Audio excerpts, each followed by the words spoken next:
कौन कौन सी ड्रग देते हैं।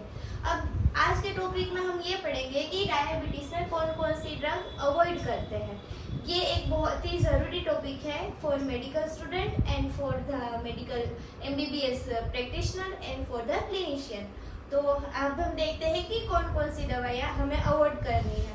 तो सबसे पहले तो सबको ये पता ही होगा कि जो ग्लूकोकोर्टिकोइड स्टीरॉइड है, जो स्टीरॉइड है जैसे कि प्रेडनिसोलोन है, डेक्सामेथासोन है, हाइड्रोकोर्टिसोन है, इनको डायबिटीज के पेशेंट में हमें प्रिस्क्राइब नहीं देना है, क्योंकि ये क्या करता है, इंसुलिन रेजिस्टेंट को बढ़ा देता है, जिसके कारण हाइपरग्लाइसेमिया है वो और वर्जन हो जाता है।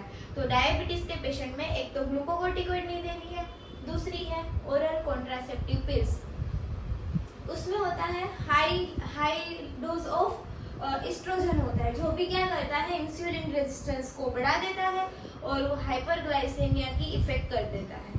थर्ड है नॉन सेलेक्टिव बीटा ब्लॉकर, जिसमें आती है नाडोलोल, प्रोप्रानोलोल, टिमोलोल। ये सब ड्रग क्या करती है, तो जो हाइपोग्लाइसेमिया की वार्निंग साइन है जैसे कि टेकिकार्डिया है और ट्रेमर्स है, ये सारी ना ये जो बीटा ब्लॉकर्स है ये कम कर देती है, जिसको बोलते हैं मास्क इफेक्ट। तो ये कम हो जाने पर पेशेंट को पता ही नहीं चलेगा कि उसको हाइपोग्लाइसेमिया हो रहा है। तो इसके कारण हमें ये non selective beta blocker drug prescribe नहीं करनी है। फिर थर्ड है जिसमें एंटीबायोटिक है फ्लूरोक्विनोलोल, जिसमें आती है, आपको पता ही होगा, लीवोफ्लॉक्सेसिन, सिप्रोफ्लॉक्सेसिन, मॉक्सीफ्लॉक्सेसिन। ये क्या करता है, डिसग्लाइसेमिया करता है।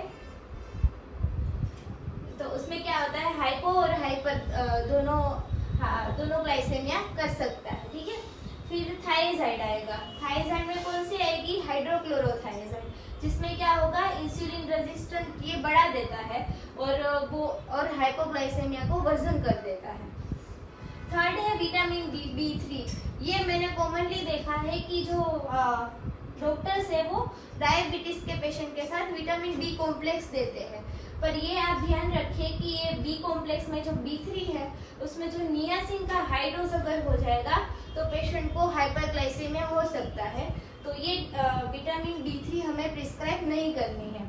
और लास्ट ड्रग है, और इससे भी और ड्रग भी हो सकती है पर ये मेन है, और ये है एटिपिकल एंटीसाइकोटिक, जिसमें आती है ओलांजेपिन, क्लोजेपिन।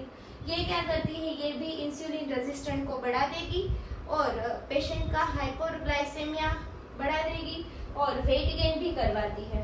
तो अगर कोई साइकाट्रिक इलनेस पेशेंट है तो उसमें आपको ये भी लिखना है कि एटिपिकल एंटीसाइकोटिक अवॉइड करें।